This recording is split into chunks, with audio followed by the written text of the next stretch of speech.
C'est beau, hein?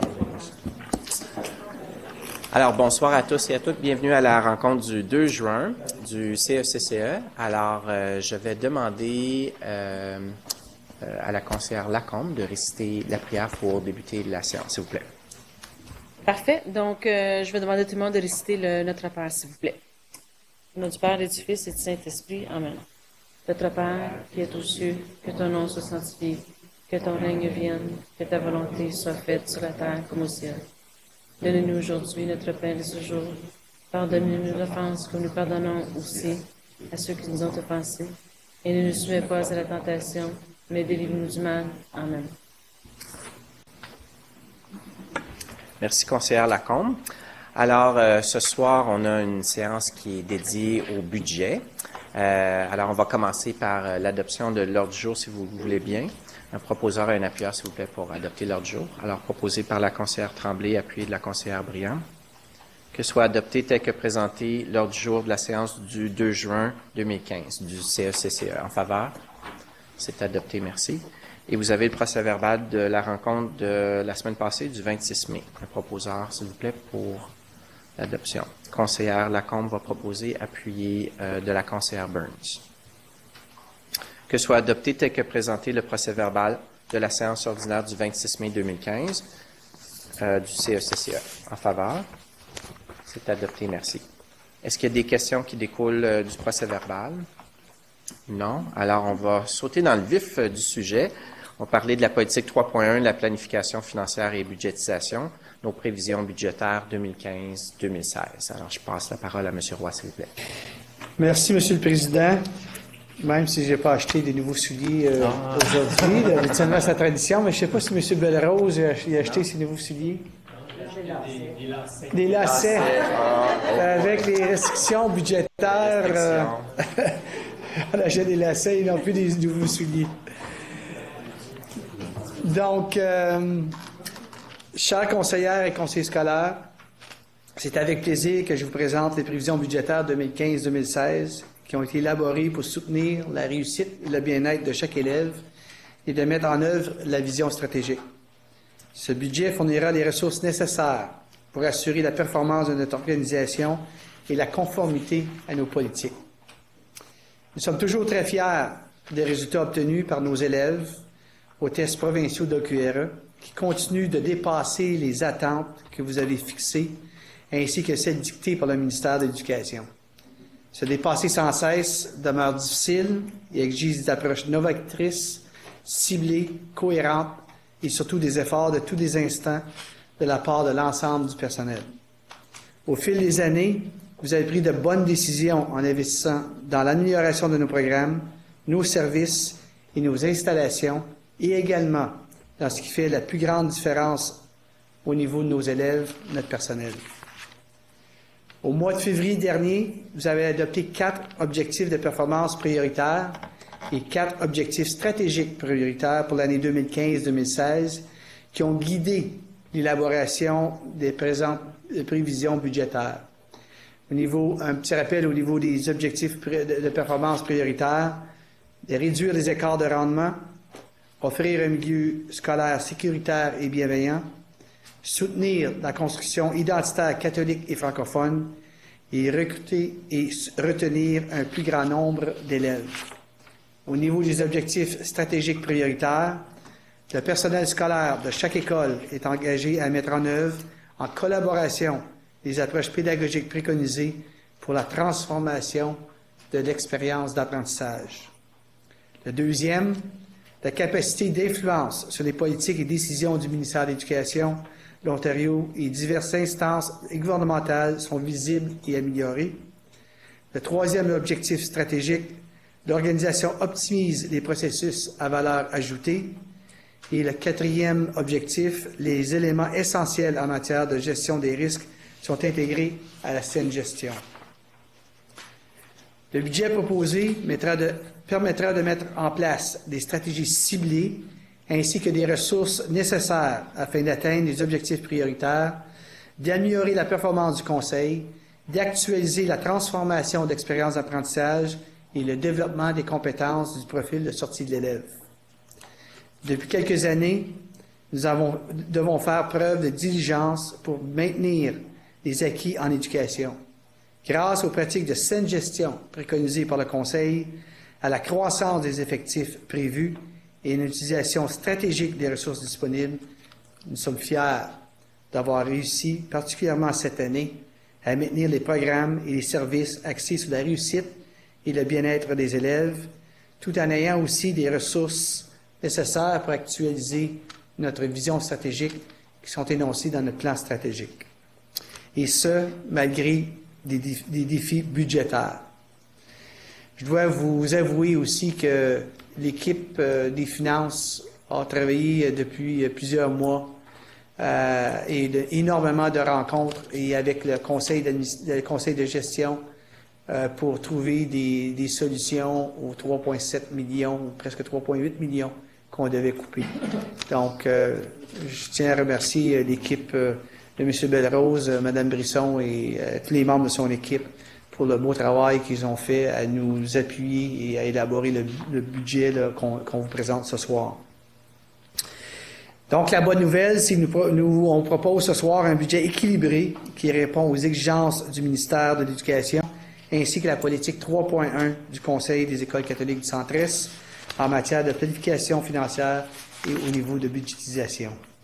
Constaterez que ce budget est le résultat d'un travail de réflexion rigoureux pour optimiser nos ressources pour la réussite et le bien-être des élèves et ainsi poursuivre la quête de l'excellence.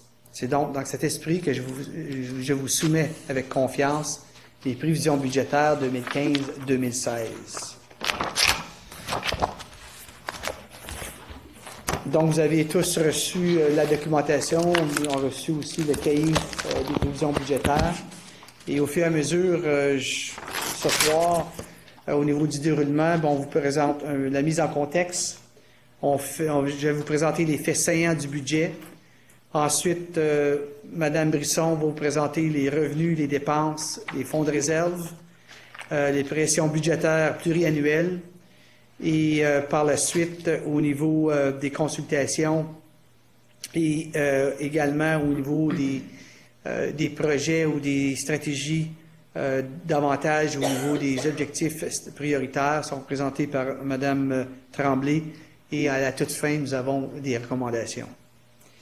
Donc, si au niveau de la mise en contexte, donc, comme j'ai mentionné dans la lettre, en février 2015, vous avez adopté 4 objectifs de performance et 4 objectifs stratégiques qui ont guidé notre processus, que vous avez à la page 3. On a fait une consultation auprès des cadres, des directions d'école, le personnel, les associations, les syndicats, les conseils, les parents ainsi que le CCED et le réseau des élèves pour nous guider au niveau est-ce qu'on avait mis les bonnes stratégies en place pour répondre à ces objectifs. On a eu aussi les annonces de subventions le 26 mars dernier.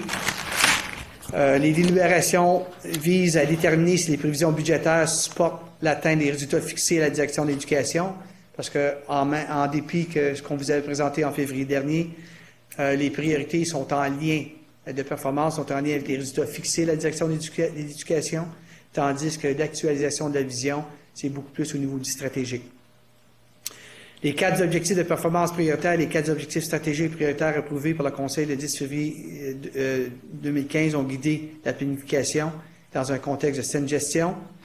Les moyens qui découlent de ce budget peuvent demander soit un maintien ou un réalignement des ressources actuelles. Vous avez certainement constaté que même au niveau des priorités, on a fait du maintien et il y a certainement aussi du réalignement à partir des sommes d'argent qui sont présentées ce soir. Le présent budget a comme pour hypothèse que les changements à venir aux ententes collectives seront financés entièrement par le ministère de l'Éducation. Le fameux cycle de planification que vous le connaissez très bien et au moment que vous avez adopté les priorités et par la suite, nous sommes à vous présenter le budget. Si on regarde au sommaire au niveau du budget, ce soir, on présente un budget de 316,6 millions, dont 25 millions de budget spécifiquement sont ciblés à l'initiative qui découle des objectifs prioritaires ou aussi qui sont là pour améliorer, au niveau de l'amélioration continue, ce que j'appelle aussi pour soutenir la performance. Déjà des argents que vous avez adoptés au cours des dernières années pour vraiment soutenir la performance. Les prévisions budgétaires sont conformes au niveau du ministère, sauf pour l'enveloppe au niveau administratif, on est déficitaire de 3,6 %. Quand vous regardez le schéma, la tarte que vous voyez à côté, ça vous donne un bon aperçu des sommes d'argent. Au niveau des objectifs de performance, il y a 7,10 millions affectés. Aux objectifs stratégiques, 4,1 millions. Mais que vous regardez au niveau de soutenir la performance ou continuer à faire l'amélioration, il y a 13,8 millions qui est de 55,2 % du 25 millions. Donc ça, c'est des argents qu'année après année, vous aviez adoptés pour soutenir la performance, les résultats fixés à la direction de l'éducation, qui à la fois, parfois, découlaient des priorités et par la suite, quand ça ne devient plus une priorité, ça s'en va au niveau des améliorations. Vous vous souvenez, à un moment donné, vous avez une préoccupation quand on n'avait pas identifié la construction identitaire catholique francophone comme une priorité parce qu'on n'avait pas, à ce moment-là, il n'y avait pas d'écart où on rencontrait les objectifs ou les résultats fixés par le Conseil. Ces argents-là demeuraient quand même au niveau des écoles, au niveau du système pour améliorer l'ensemble des résultats fixés. Les prévisions budgétaires respectent les politiques de gouvernance, donc la politique 3.1. Le budget inclut une augmentation de l'effectif scolaire, donc une croissance, inclut des ressources nécessaires pour améliorer une mise en œuvre optimale des priorités de l'engagement, vision, mission, profil, repose sur un plan pluriannuel, donc la planification stratégique, contient suffisamment d'informations pour permettre d'établir une projection crédible des revenus et des dépenses, distingue les postes d'immobilisation des postes d'opération, établit le flux de trésorerie permettant d'acquitter les dépenses prévues, établit les hypothèses de planification, est équilibré et ne prévoit aucun déficit d'opération, et touchant les membres du Conseil est au moins égal à l'allocation prévue à ces fins. Comme j'ai mentionné tout à l'heure, c'est un budget équilibré. 316,6 millions, une augmentation de 6,3 millions comparativement à l'année dernière, donc 2 % par rapport à 2014-2015, en grande partie dû à notre croissance. La croissance des effectifs, on prévoit 370 élèves de plus, on va être près d'atteindre le 22 000 élèves, donc on prévoit 21 906 élèves, pour une augmentation de 1,7 % par rapport à l'année dernière. Et les prévisions, comme j'ai mentionné, il y a quand même des compressions de 3,7 millions comparativement à l'année dernière. Et encore une fois, ces diminutions ou ces pressions budgétaires ne touchent pas les enveloppes de la salle de classe. Donc, ça a été absorbé à l'extérieur de la salle de classe.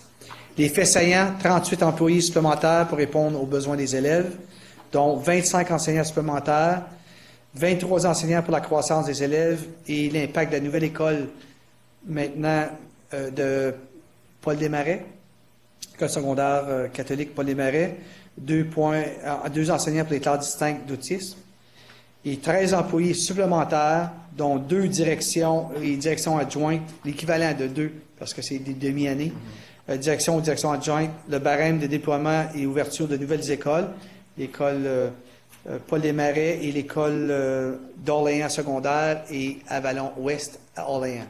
Donc, il faut prévoir durant l'année au niveau aussi les directions pour préparer les ouvertures. 4 secrétaires d'écoles élémentaires et secondaires, encore une fois, pour les barèmes pour les nouvelles écoles. 2,5 postes en soutien à l'ouverture d'une nouvelle école secondaire, la nouvelle école au niveau de Paul Desmarais, au niveau de l'animation culturelle, pastorale, agent d'assiduité et bibliotechnicien ou bibliotechnicienne. La conciergerie qui doit augmenter avec les nouvelles écoles. Un agent de relations communautaires, Premières Nations, métiers et Inuits. C'est des subventions qu'on a au niveau du ministère de l'Éducation. C'est un poste qui n'était pas dans le budget l'année dernière, mais qu'on a ajouté. un poste au niveau de l'Agence de la petite enfance, 1,5 travailleur social, programme La Relance, dû à une réorganisation au niveau du programme, et 1,2 bibliotechnicien par rapport au barème de déploiement. Les faits saillants maintenant, les investissements au niveau des objectifs de performance prioritaires. Le premier objectif, réduire les écarts de rendement, 1,6 million pour la stratégie d'appui des écoles moins performantes. Mais encore une fois, c'est souvent peut-être pas le nouvel argent, mais c'est de l'argent qu'on avait, qu'on a réaffecté ou qu'on a maintenu avec des stratégies soit différentes ou qu'on a maintenues. Et Mme Tremblay va vous en faire part un peu plus tard au niveau de la présentation. 1,8 million pour l'appui, l'accompagnement pour la littératie et numératie et 1,4 million pour l'accompagnement du personnel enseignant et éducateur en enfance en difficulté. Presque dans tout ce que je vais vous présenter au niveau de la performance, c'est pas de la nouvelle argent, mais c'est des argents qu'on a réalignés d'une façon ou l'autre ou qu'on a maintenus. Le deuxième objectif, offrir un milieu scolaire sécuritaire et bienveillant, 704 000 $ pour un milieu scolaire sécuritaire et bienveillant, 140 000 $ pour une stratégie reliée à la santé mentale, quand même ça c'est un peu nouveau, 140 000 $ pour des équipements de sécurité dans les écoles élémentaires et 10 000 $ pour la prévention et le traitement de commotion cérébrale avec tout ce qui se passe pour mettre en place. Ça, c'est quand même des nouvelles initiatives. Au niveau de l'objectif 3, soutenir la construction identitaire catholique et francophone, 404 000 $ pour l'accompagnement et l'appui du personnel, 336 000 $ pour des activités culturelles dans les écoles, directement pour les élèves, 170 000 $ pour la stratégie de la vision catholique et de la bienveillance. On a ajouté la bienveillance, donc on essaie d'intégrer avec la catholicité et bienveillance. Donc c'est certainement des nouvelles initiatives qui fait partie de notre vision. Le quatrième objectif, recruter et retenir un plus grand nombre d'élèves, 225 000 $ pour un programme de développement de stratégies internationales. Il y avait quand même déjà des sommes pour le programme, mais on a besoin de bonifier pour continuer le recrutement, le réseautage et nos partenariats. Monsieur Dubois, vous avez fait cette présentation au mois de mai. 150 000 $ pour les campagnes de recrutement et de rétention et de notoriété, de continuer ce qu'on fait. Et 80 000 $ pour le programme de bilinguisme. C'est pas nouveau, mais qu'on le maintient. Et c'est un beau programme qu'on offre à nos élèves. Et on a un vrai programme de bilinguisme au niveau de notre conseil. L'objectif maintenant, au niveau des objectifs stratégiques, les objectifs 2.1 que j'ai mentionné tout à l'heure, c'est la question des approches pédagogiques puis la transformation d'expériences d'apprentissage. On a maintenu le 1,2 million pour les leads, pour les profils de sortie de l'élève, qui représentent 14 enseignants et qui a un impact immense au niveau des écoles. Et j'étais encore vendredi dernier avec une famille d'écoles, avec des directions d'école qui ne faisaient que des mérites pour ce qu'on a mis au niveau de ces leads dans les écoles. Et en plus de ça, un autre effet, c'est que ça développe le leadership et des personnes qui assument un leadership au niveau de l'école. Donc, c'est des personnes qui font une grande différence. Il y a 200 000 $ pour accompagner la formation des leads des profils de sortie de l'élève. 120 000 $ pour appuyer la mise en œuvre du profil de sortie de l'élève et la transformation d'expérience d'apprentissage, formation au niveau personnel, etc. 55 000 $ pour le programme d'enseignement personnalisé pour répondre au nouveau profil de sortie de l'élève. On a un programme d'enseignement personnalisé, mais on doit aussi faire des améliorations pour qu'il soit bien arrimé avec le nouveau profil de sortie de l'élève. Donc, c'est encore une fois de faire l'alignement avec notre profil. Au niveau, il y a 322 800 $ pour le maintien des 6 postes en appui à l'utilisation des technologies pour l'apprentissage. Vous vous souvenez des postes vous avez proposés l'année dernière pour appuyer les enseignants à l'utilisation de la technologie. 260 000 $ pour la modernisation des bibliothèques à l'ère numérique, c'est nouveau. 100 000 $ pour mettre en place des projets d'innovation pédagogique dans les écoles. 55 000 $ pour la participation au sommet Google. C'est le grand rassemblement qui permet à nos enseignants de participer à un sommet qui dépasse seulement notre conseil, qui a une grande ampleur et qu'on est des leaders parce qu'on les organise aussi avec des universités et les autres conseils scolaires. 50 000 pour la révision du cadre d'efficacité des écoles. C'est un fonds de réserve, donc c'est pas de la nouvelle argent, mais c'est des argents qu'on avait soit de cette année qu'on va déplacer à la prochaine année, parce qu'étant donné, on a un nouveau profil de sortie de l'élève, on veut la transformation de l'expérience d'apprentissage, bien, notre cadre d'efficacité aussi au niveau des écoles doit être aligné et ajusté pour répondre à cette nouvelle vision. Et 30 000 pour une journée systémique et pédagogique systémique en lien comme tel. Au niveau de l'objectif 3.3, qui est la capacité d'influencer les politiques et les décisions du ministère, 60 000 pour le développement d'une stratégie qui va aussi servir autant au niveau administratif, mais aussi au niveau politique sur notre plan de démarchage et nos plans pour appuyer. Et l'objectif 4.1, l'organisation optimise des processus à valeur ajoutée, 250 000 pour l'optimisation des processus comme tels. Et on vous a peut-être pas tout à fait écouté. Vous aviez 4 priorités que nous aviez, mais on est l'administration, nous sommes des personnes ambitieuses. Donc, il y avait 2 autres objectifs on trouvait qu'on devrait avoir des sommes pour permettre à continuer, parce que c'est déjà des projets qui sont en cours et pour continuer. Donc, l'objectif 4.3, qui sont les éléments essentiels en matière de gestion des risques, sont intégrés à la saine gestion. Non, celle-là, on l'avait adopté, excusez-moi, c'est les au-delà.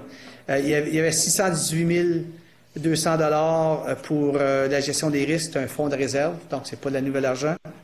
493 500 $ pour le développement de la relève, c'est un autre fonds de réserve qu'on avait, et 200 000 $ pour la conception d'un site intranet, donc à l'intérieur du conseil, pour mieux communiquer avec notre personnel et mieux aligner, toute l'information soit intégrée au niveau dans un site.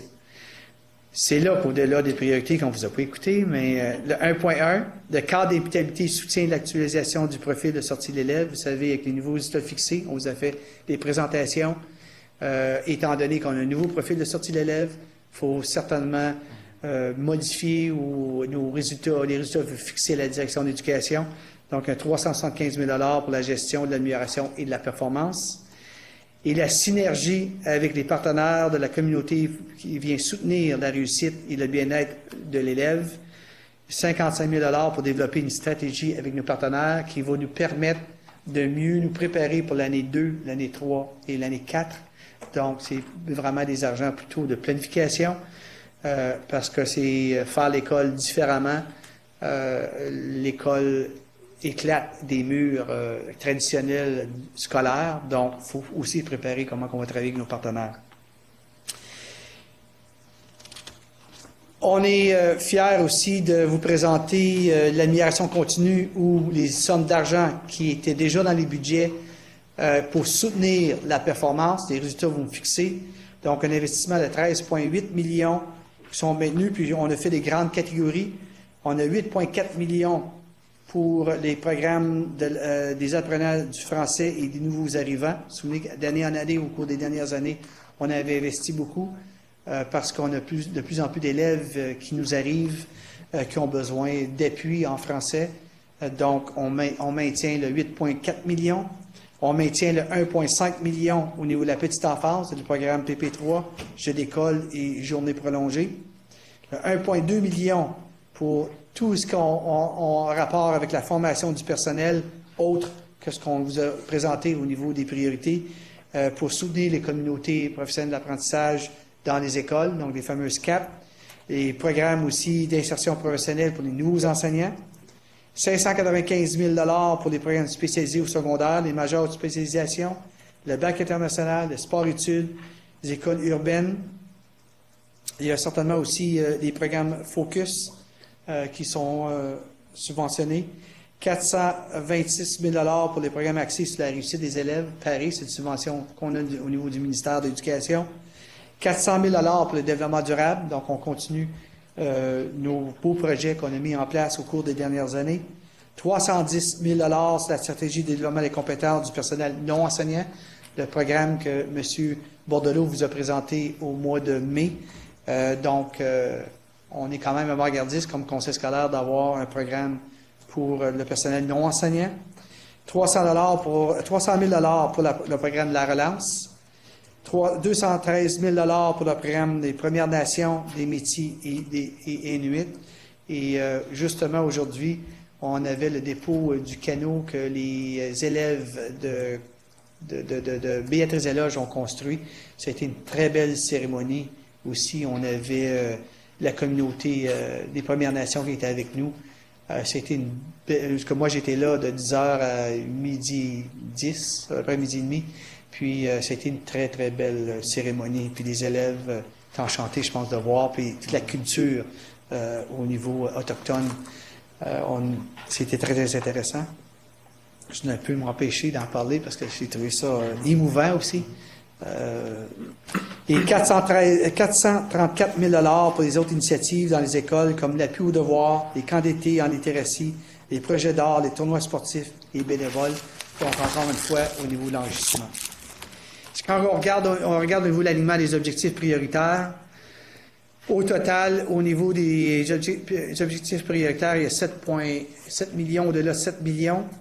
Au niveau des objectifs stratégiques, il y en a du budget des initiatives au niveau de réalignement 1,6 million et au fonds de réserve 2,4 millions, donc un 4 millions on vous propose au niveau des objectifs stratégiques pour un grand total de 11 241 600 et qu'on rajoute quand même de 13 millions qu'on ajoute pour l'ensemble des initiatives. Donc, sans plus tarder, je vais laisser Mme Brisson vous présenter les revenus et les dépenses du budget. Bonsoir, chers conseillers et membres de l'administration. Donc, il me fait plaisir de vous présenter les faits saillants sur l'aspect technique du budget, donc au niveau des revenus et des dépenses. Donc, le financement provincial qui sera affecté en 2015-2016 dans les subventions va totaliser 22,5 milliards de dollars. Ceci représente une augmentation d'environ 8 milliards par rapport à l'année 2002-2003. Donc, vous pouvez voir dans le petit graphique à droite l'évolution des subventions provinciales depuis les derniers 10 ans. Par rapport au budget révisé 2014-2015 pour le Conseil, c'est une augmentation de 6,3 millions, comme on faisait part dans les faits saillants, donc représentant une augmentation de 2 % principalement qui est due à la croissance des effectifs. Donc, à la diapo 21, vous avez un tableau aussi chiffré qui donne les grandes lignes au niveau des changements dans les subventions, là, qui totalisent 6,3 millions. Donc, on va voir dans les diapositives qui vont suivre là, un peu l'explication de ces changements-là. Peut-être regarder la colonne B, l'élément nouveau pour l'année 2015-2016. Il y a quand même une réduction dans les subventions de 1,2 million qui est suite à des changements au niveau des formules de financement. Donc, au niveau des négociations collectives, donc essentiellement les subventions qui sont présentées dans le budget reflètent la situation là, du gel actuel. Donc, il n'y a pas d'augmentation économique au niveau des salaires. Et lorsque les négociations collectives là, seront complétées, le ministère apportera les changements aux subventions. Donc, probablement dans la mise à jour du budget ou au courant de l'année 2015-2016. Le budget aussi reconnaît la progression dans la grille là, du 97e jour pour le personnel enseignant sous l'allocation de la qualification et de l'expérience du personnel enseignant. On poursuit la réduction des repères des avantages sociaux de l'ordre de 0,167 %, qui est l'année 4 de 12 dans les subventions, donc la subvention de base et dans les subventions particulières. Cette élimination-là représente une diminution dans les revenus d'environ 300 000 $ qu'on va voir dans un tableau là, un petit peu plus loin. Maintenant, ici, vous avez un tableau qui résume les impacts au niveau des changements des formules de financement. Comme on a mentionné, 1,2 million de réduction. Ce chiffre-là se retrouve là, dans la colonne C 2015-2016. Donc, si on regarde dans la durée du 4 ans, donc entre 2014-2015 et 2017-2018, c'est une réduction des subventions de l'ordre de 4,1 millions. La diapositive, il y a 2 volets. Donc, vous avez le volet A, qui est les stratégies des mesures d'économie et modernisation pour les conseils scolaires. Donc, à l'intérieur de cette annonce-là que le ministère a fait en mars, il y a 4 volets. Donc, le financement complémentaire au niveau du fonctionnement des écoles. On va l'expliquer là, à la prochaine diapo. La subvention de base pour les élèves. Le volet 3, c'est les subventions d'ordre géographique.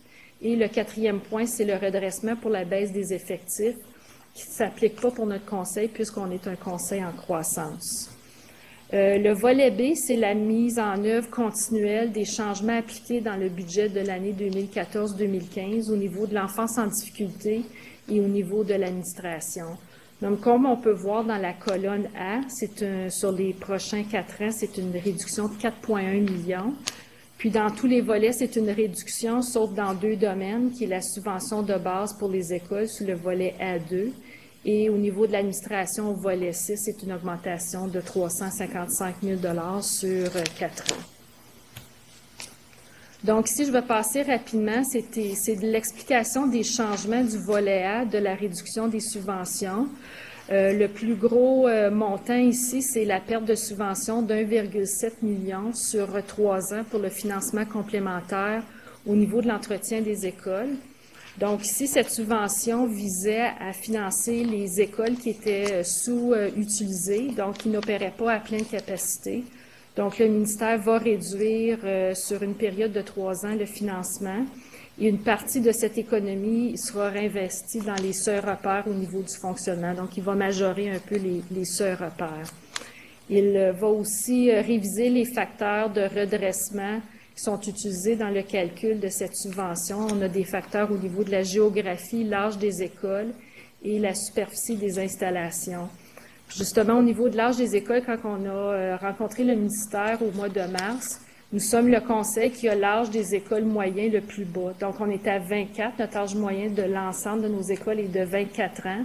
Puis, dans d'autres conseils, ça peut atteindre jusqu'à 51 ans. Il y a des conseils scolaires, ça va jusqu'à 51 ans.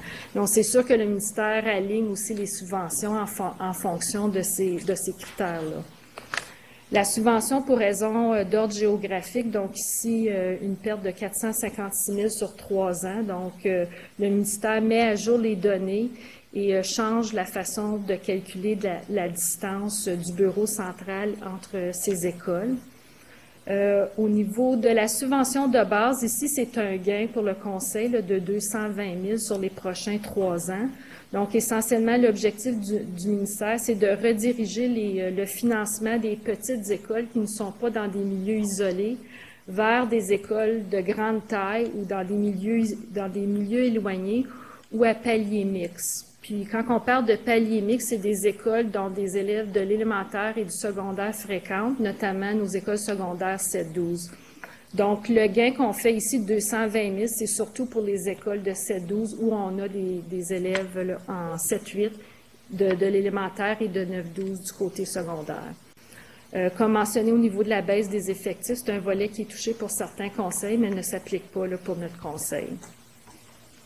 Le deuxième volet était la continuité des annonces de l'année en cours 2014-2015. Donc, au niveau de l'enfance en difficulté, on va en parler à une diapositive un peu plus loin. Et aussi au niveau de l'administration des conseils scolaires. Donc, ici, c'est un gain là, de 355 000 sur les prochains 4 ans pour cette subvention. Maintenant, au niveau de l'enfance en difficulté, la diapositive 26 à l'écran, c'est une diapositive qu'on vous avait présentée dans le cadre du budget de l'an dernier. C'était un peu pour vous expliquer le changement de la formule de financement. Donc, au niveau de la province, c'est un financement qui est redistribué entre les conseils. Donc, il y a des conseils qui sont gagnants, d'autres conseils qui sont perdants. Mais au niveau total, la subvention demeure la même. Donc, comme on a mentionné, c'est une subvention qui change à partir de 2014-2015. Donc, on modifie l'allocation qui était une somme par élève vers un modèle à 3 volets. Puis, on a dans le milieu de la diapositive là, le modèle expliqué. Donc, il y a 3 volets. C'est le modèle des mesures de variabilité qui utilisent certains critères pour arriver à une subvention. Donc, on regarde par exemple les résultats des tests d'OQRE des élèves qui bénéficient des programmes d'enfance en difficulté. Donc, c'est un des critères qu'on regarde. Ensuite, le modèle de prédiction, c'est une série de facteurs, surtout d'ordre démographique, donc le revenu moyen, par exemple, d'un secteur. Donc, ça, c'est un des critères qu'on regarde pour établir la subvention. Et on a une subvention de base de 450 000 $ par conseil, pour lequel il y a un certain minimum de services qui doit être élaboré par conseil scolaire. Comme on vous avait mentionné l'an dernier, on estime une réduction de 2,1 millions des subventions sur une période de 4 ans. Puis vous avez le tableau là, au bas de la diapositive qui indique le montant par année là, à partir de 2014-2015. Et le Conseil a une réserve en enfance en difficulté à ce jour de 2 millions justement pour mitiger les points de pression à venir, et on a aussi un plan financier là, intégré dans le budget pour mitiger les pressions au niveau de la réduction des subventions. Ici, c'est la diapositive qu'on vous présente à chaque année sur l'enveloppe des dépenses en enfance en difficulté qui fait état des revenus et des dépenses. Donc, si on regarde dans la colonne B, les 6 premières lignes, ce sont les divers volets de la subvention des revenus. Donc, la colonne B, total des revenus pour l'an prochain de 31,2 millions de dollars. Donc, si on regarde la colonne C au niveau de l'écart, c'est une réduction de 336 000 par rapport à cette année. Essentiellement, la réduction, c'est le changement dans la formule de financement de 520 000 et on a aussi un petit ajout de subvention au niveau de la croissance des effectifs. Si on regarde la dernière ligne de la colonne A, on prévoit cette année un déficit de l'enveloppe d'enfance en difficulté de 304 000 $ qui va passer à 482 000 là, en 2015-2016. Donc, un léger déficit de 177 000 d'une année à l'autre dans l'enveloppe de l'enfance en difficulté. Puis, comme vous savez, l'enveloppe de l'enfance en difficulté, c'est une enveloppe qui est fermée. Donc, si le Conseil arrive avec un surplus entre les dépenses et le revenu à la fin de l'année, ce surplus doit être versé dans une réserve pour les programmes d'enfance en difficulté dans les années subséquentes. C'est des diapositives aussi qu'on va présenter au comité du CCED lorsqu'on va présenter le budget 2015-2016. Le ministère a aussi reconnu l'augmentation de certains coûts au niveau de l'enveloppe entretien et transport. Donc, au niveau des services publics, le ministère a majoré les repères non liés au salaire de 2 % et les repères des coûts d'électricité de 7,3 %. Donc, quand on considère la croissance pour le Conseil avec ces éléments-là, c'est une augmentation de 714 000 $ pour lequel on a une dépense aussi qui vient contrebalancer ce revenu additionnel. Au niveau du transport maintenant, financement supplémentaire de 250 000 $ pour la croissance d'effectifs. On voit sur la diapo les surplus déficits en transport des 4 dernières années. Donc, on peut voir en 2012-2013, le surplus en transport était de 774 000 $ pour atteindre un déficit en 2015-2016 de 734 000 $. La raison de la diminution du surplus d'une année à l'autre, c'est que le ministère ne reconnaît pas l'augmentation économique de 2 % dans les subventions pour les conseils qui affichent un surplus en transport. Donc, à chaque année, on a des coûts d'augmentation économique pour nos transporteurs, mais on ne reçoit pas la subvention. En 2016-2017, on va commencer à recevoir ce 2 % qui représente à peu près 300 000 puisqu'en 2015-2016, nous planifions un déficit dans l'enveloppe du transport de 734 000 $. Ensuite, au niveau du transport du centre Jules Léger, on a une diminution au niveau du financement de 76 000 qui est aussi contrebalancée par une réduction équivalente des dépenses, puisque la totalité des coûts au niveau du transport du centre Jules Léger est financée dans sa totalité par la province. Donc, quand il y a une diminution des revenus, une diminution des dépenses qui suit l'ajustement. Au niveau du programme des immobilisations pluriannuelles, Le ministère avait annoncé cette année 1,25 milliard de dollars au cours des 3 prochaines années. Donc, pour le Conseil, cette année, c'était une augmentation d'1,9 million. Pour l'année prochaine, 2015-2016, on va recevoir 3,3 millions, qui est des bonnes nouvelles. C'est une augmentation d'1,3 million pour la réfection de nos écoles. Le ministère continue aussi à reconnaître le financement pour les locaux temporaires. Donc, ça, c'est les classes mobiles suite à la croissance là, dans certaines des écoles. Donc, 1,6 million pour 2015-2016. De plus, le gouvernement continue à financer d'autres importantes initiatives qui ne sont pas intégrées dans les subventions régulières. Donc, un montant de 214 millions en province. Donc, vous avez certains éléments de ces initiatives-là au niveau de l'utilisation communautaire, école prioritaire, le programme PICO, qui est Partenariat d'intervention ciblée de l'Ontario, le programme de l'étude des travaux des élèves. Il va y avoir un fonds pour la technologie et l'apprentissage, personnel de bibliothèque, de l'accompagnement en numératie et d'autres subventions. Donc, au cours de l'année, on va nous confirmer certaines de ces subventions-là et de ce que nous avons de confirmer, c'est inclus dans le budget là, sous la rubrique « Autres dépenses ». Maintenant, du côté des dépenses, vous avez ici la TARP qui représente 314 millions de dollars au niveau des dépenses. Comme on peut voir, le plus gros de cette TARP-là, c'est les rubriques au niveau de l'enseignement pour un montant de 230 millions de dollars qui représente 73,3 %. Donc, c'est dans cette catégorie-là qu'on a les titulaires, les directions d'école, les secrétaires d'école, donc tout ce qui appuie là, les écoles au niveau de la salle de classe. Et dans les autres rubriques, on a les installations destinées aux élèves. Donc ici, c'est là qu'on retrouve l'entretien. On a le transport à 17,7 millions, l'administration à 9,2 millions. Les activités financées par les écoles, ce sont les activités de collecte de fonds dans les écoles au niveau des fonds scolaires, qui est intégré là, dans nos dépenses et nos revenus pour 7,3 millions. Et les autres charges, ce sont les subventions qu'on vient d'expliquer, là, qui sont à l'extérieur des subventions. Donc, 7,2 millions d'augmentation au niveau des dépenses par rapport au budget révisé 2014-2015. Donc, comme on peut constater par la diapositive, les augmentations se retrouvent principalement au niveau de la rubrique enseignement pour 4,5 millions. Qui s'explique principalement par l'ajout de personnel suite à la croissance et le personnel de soutien dans les écoles, notamment les nouvelles écoles. Au niveau du transport et les installations, donc ici, c'est l'entretien.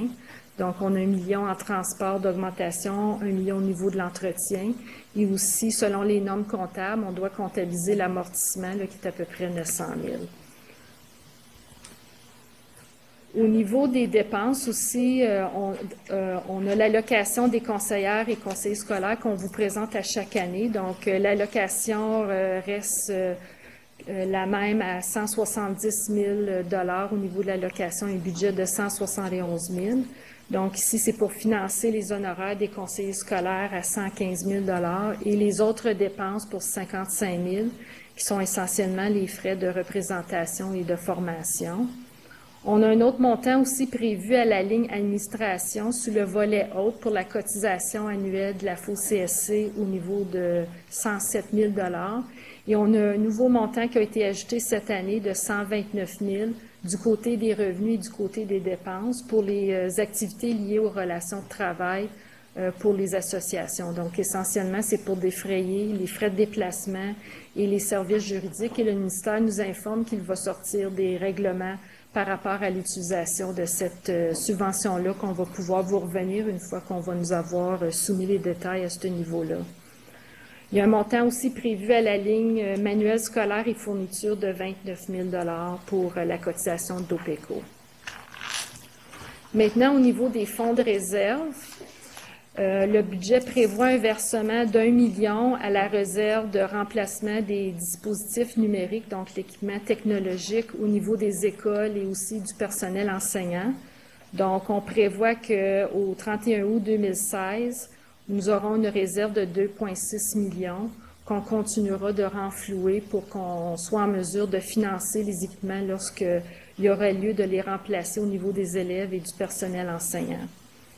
Au niveau du maintien des actifs du siège social, on continue de verser 100 000 $ dans un fonds pour remplacer les équipements majeurs au niveau du siège social.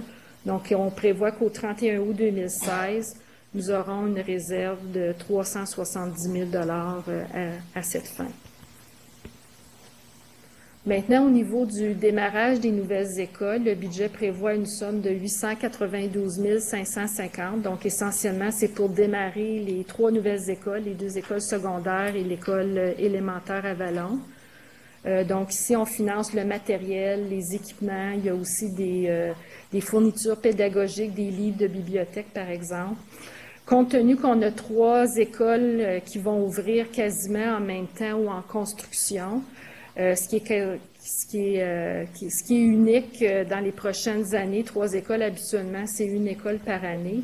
Donc, l'administration propose d'utiliser une somme de 320 000 à même de l'excédent non engagé, justement pour financer le matériel et l'équipement des 3 nouvelles écoles, compte tenu que le budget récurrent qu'on met à chaque année n'est pas suffisant pour financer ces 3 écoles-là dans les prochaines années. Donc, on aura une résolution lors de l'adoption du budget pour ces fins. Il y a un besoin aussi de 800 000 $ pour l'achat d'équipements de scène et de cuisine pour les 2 écoles secondaires au niveau de l'école Paul Desmarais, 400 000, et l'école d'Orléans secondaire, 400 000. Donc, ici, l'administration propose de financer cette somme de 800 000 à même d'un excédent qui est déjà engagé d'1 43 000 qui provient d'un solde d'une débenture du fonds d'amortissement qui a été racheté par le MEO en novembre 2013. On avait fait état de ça aussi lors de la présentation des états financiers 13-14. Donc, cette somme d'1 43 000 $ n'est pas ciblée à des dépenses spécifiques. Donc, il y aura là aussi une résolution lors de l'adoption du budget pour financer ce montant de 800 000 $. Maintenant, au niveau du fonds de réserve pour la mise en œuvre du plan stratégique, ce fonds est à 2 niveaux. Donc, le premier niveau, au niveau des transferts de 2014-2015. Donc, ici, ce sont des budgets qui sont non dépensés de l'année 2014-2015 qu'on propose de transférer dans une réserve engagée pour le fonds du plan stratégique. Donc, on a 2 millions du fonds plan stratégique mis en œuvre de la vision 2014-2018. Et aussi, on a un 700 000 $ de différentes initiatives au niveau de la gestion de la performance et des initiatives du 21e siècle. Donc, il y aura une recommandation lors de l'adoption du budget pour verser ce 2,7 millions-là non utilisé dans l'année en cours pour être utilisé dans les années futures pour la mise en œuvre du plan stratégique. À ce montant s'ajoute dans le budget 2015-2016 une somme de 1 million qui est budgétée de façon récurrente pour un total de 3,7 millions. Donc, dans les faits saillants que M. Roy vous a présentés au début de la présentation, on a une utilisation de 1,7, ce qui va laisser un solde disponible pour les années à venir de 2 millions pour les objectifs stratégiques qui seront priorisés là, dans les années futures. Ici, vous avez un tableau chiffré des 6 objectifs stratégiques qu'on vous a présentés dans les faits saillants. Donc, essentiellement, ce sont les sommes dans le budget. Donc, on voit à la deuxième colonne le 1,7 million qu'on vient de vous présenter dans la diapositive précédente. Et aussi, on a des fonds de réserve qui avaient déjà été approuvés par le Conseil préalablement au niveau du dossier de gestion de risque et du développement de la relève. Et on a aussi dans le budget actuel des initiatives qui touchent l'objectif stratégique de transformation de l'expérience d'apprentissage. Essentiellement, ce sont les leads pour le profil de sortie de l'élève et aussi les postes en soutien à la technologie dans les écoles. Donc, pour un grand total de 4,5 millions de dollars. Au niveau des pressions budgétaires pluriannuelles, comme on l'a mentionné dans les faits saillants, le budget 15-16 comprend des pressions de 3,7 millions de dollars, lesquelles ont été absorbées par une diminution là, de certains budgets à l'extérieur de la salle de classe. Donc ici, on a fait un tableau qui résume les pressions budgétaires sur les 3 prochaines années. Donc au bas du tableau, on voit qu'il y aura des pressions d'environ 8 millions de dollars. Si on revient à la catégorie revenus, comme on a expliqué préalablement, la diminution au niveau des revenus s'explique principalement au niveau des changements dans les formules de financement qui ont déjà été annoncées en 2014-2015 et celles qui seront mises en application à partir de 2015-2016. Donc, on a vu ce détail-là, la diapo 23, lors de l'explication des revenus. On a aussi l'élimination des gratifications de retraite qu'on a expliqué. Donc, c'est une diminution d'environ 300 000 $ par année.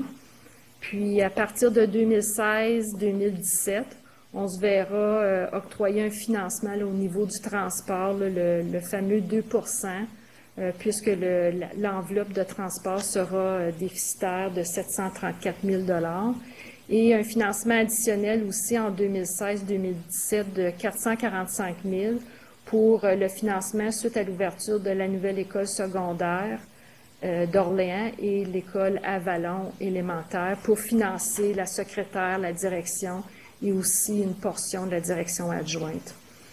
Au niveau des coûts, la pression dans les coûts est essentiellement due au fait qu'on ouvre des nouvelles écoles et que les écoles n'opèrent pas encore à pleine capacité. Donc, autant du côté transport, au niveau de l'entretien et la dotation aussi, des seuils minimales de dotation qu'on doit allouer aux nouvelles écoles, autant au niveau de la pastorale, l'animation culturelle, la suidité et bibliothèque aussi. Donc, pour les 3 prochaines années, c'est une somme au niveau des pressions de l'ordre de 8 millions de dollars. De ce 8 millions de dollars-là, au niveau du fonctionnement des écoles, comme on a mentionné, au niveau de l'entretien des écoles, c'est une somme de 2,3 millions. Donc ici, comme on a mentionné, le fait que les nouvelles écoles ouvrent et qu'ils n'opèrent pas à pleine capacité, c'est normal que dans les 3 premières années de l'ouverture de ces écoles-là, il y a une pression sur les coûts d'entretien. Et aussi, la pression au niveau de l'entretien, c'est le changement de la formule de financement qu'on a expliqué au préalable. Donc, c'est un 600 000 $ de perte de subvention par année pour les 3 prochaines années. La dernière ligne du tableau, c'est le surplus déficit de l'enveloppe entretien. Donc, cette année, en 2014-2015, on a un surplus dans l'enveloppe entretien. Donc, si on prend les revenus moins les dépenses de 521 000 $, mais on anticipe un déficit dans cette enveloppe-là en 2017-2018 de l'ordre de 1,8 million $. Donc, c'est certain que l'administration, dès l'automne, va commencer à se pencher à trouver des pistes de solutions pour venir tenter de trouver des solutions pour réduire là, ces pressions-là dans les prochaines années. Donc, ceci complète la section technique du budget.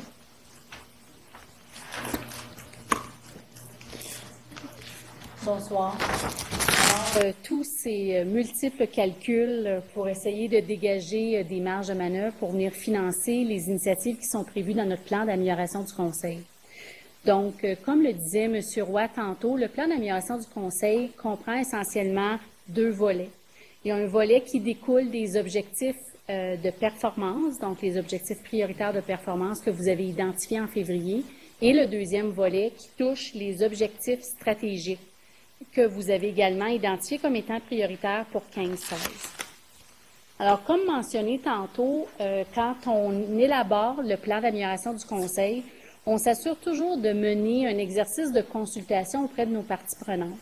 Alors, cette année n'a pas fait exception. Et comme on le fait depuis maintenant 3 ans, on mène une consultation différenciée, c'est-à-dire que les porteurs de dossiers déterminent parmi les stratégies qu'ils ont dans leur volet du plan d'amélioration du Conseil, pour qui ils veulent avoir de la rétroaction. Alors, pour certains porteurs de dossiers, on va aller chercher de la consultation auprès de tous les groupes que vous voyez à l'écran. Puis pour d'autres, on va aller solliciter la rétroaction, surtout du personnel scolaire, pour d'autres, les élèves, les parents et ainsi de suite. Alors, M. Roy le disait tantôt, on a mené 2 sessions de consultation que je qualifierais d'assez intenses avec nos directions adjointes d'école. Et on a mené un sondage en ligne auprès de toutes les parties prenantes. Il y a une petite erreur dans la diapo 46. On n'a pas consulté le réseau des élèves par sondage cette année, puisque l'an dernier, le réseau des élèves nous avait mentionné qu'ils préféraient avoir une consultation live. Donc, qu'on s'assoit avec eux, qu'on leur explique les volets du plan, puis qu'ils puissent nous donner de la rétroaction à leurs choses qu'on a faites cette année. Donc, cette consultation-là a eu lieu en face à face le 13 avril dernier. Donc, les résultats de la consultation, je vous dirais que la très grande majorité des répondants au sondage nous ont dit que les stratégies qui étaient proposées nous permettraient d'atteindre les objectifs selon eux. Il y avait quand même des commentaires qui étaient faits, puis les tendances dans les commentaires étaient de 2 ordres. Soit des suggestions pour améliorer les stratégies comme telles, ou soit des considérations opérationnelles à garder en tête pour faire la mise en œuvre des stratégies. Les élèves ont fait différentes suggestions pour ajouter des composantes. Ils ont été consultés sur 2 stratégies, la stratégie de transformation d'expérience d'apprentissage et de construction identitaire. Alors, ils avaient des suggestions d'amélioration à apporter à ces stratégies-là. Puis, du côté des parents, on nous a fait des suggestions pour améliorer la prestation des programmes et des services en enfance en difficulté. On nous a fait des suggestions sur comment mieux les informer et les outiller, notamment ce qui a trait à toutes les nouveautés en pédagogie, comment accompagner leurs enfants à l'ère numérique. C'est une nouvelle réalité, puis il y a des parents qui se sentent moins outillés. Donc, notamment toute la question de cybersécurité. On nous a demandé également de prévoir des mesures pour assurer un accès équitable à la technologie dans les écoles, parce que parmi les commentaires, on nous disait ce ne sont pas tous les parents qui peuvent payer un dispositif à leur enfant, puis il faudrait garder ça en tête dans vos stratégies. Alors, ça fait le tour des tendances. Alors, pour le premier volet du PAC, on se penche sur les objectifs de performance prioritaires. Et pour le premier, qui est celui de réduire les écarts de rendement, on vous avait indiqué en février dernier, quand on vous a fait la présentation sur les objectifs prioritaires, que selon l'analyse de données, probablement que ce volet-là du PAC porterait surtout pour soutenir la réussite des élèves qui ont un PEI et soutenir la réussite de tous nos élèves en mathématiques. Alors, les grandes stratégies qui font partie de ce PAC-là portent sur les élèves ayant un PEI et les mathématiques. La première, c'est la stratégie que nous avons au plan d'amélioration du Conseil depuis déjà quelques années, et c'est notre stratégie d'appui aux écoles moins performantes qui vise à accroître la performance de nos écoles qui connaissent des défis de performance. Alors, comme on l'a fait dans les années passées, on prévoit faire un déploiement stratégique de ressources au sein de ces écoles-là. Les ressources qu'on va déployer, ce sont soit des ressources en matière de dotation du personnel, de la dotation additionnelle, ou des budgets pour de la suppléance ou pour acheter du matériel pédagogique. Le principe de fond à notre stratégie, c'est qu'on veut que ce déploiement de ressources-là serve à bâtir la capacité dans les écoles qui connaissent des défis de performance, de sorte qu'après 3 ans de déploiement stratégique de ressources, on puisse retirer ces ressources-là de ces écoles et que les écoles poursuivent dans la voie de performance. Alors, c'est la façon dont la stratégie est ficelée. Alors, au total, on a 15 écoles qui bénéficient de cette stratégie. Le deuxième élément, toujours en lien avec la réduction des écarts de rendement, bien évidemment, ça porte sur les mathématiques. Puis, en particulier, on a toujours notre défi qu'on veut relever au niveau des mathématiques appliquées. Mais la stratégie, puis c'est une petite erreur dans la diapo, la stratégie est vraiment maternelle 12e année. Donc, essentiellement, on propose de poursuivre ce qui est fait depuis quelques années. Ceci étant dit, à chaque année, puisqu'on travaille de très près avec les gens dans les écoles, on raffine toujours cette stratégie-là pour s'assurer de l'ajuster d'une manière qui réponde bien aux besoins des écoles. Puis, la raison pour laquelle c'est essentiellement une poursuite de ce qu'on fait, c'est que quand on analyse les données, on voit que le travail qui est fait depuis plusieurs années porte son fruit, les résultats augmentent au niveau des mathématiques.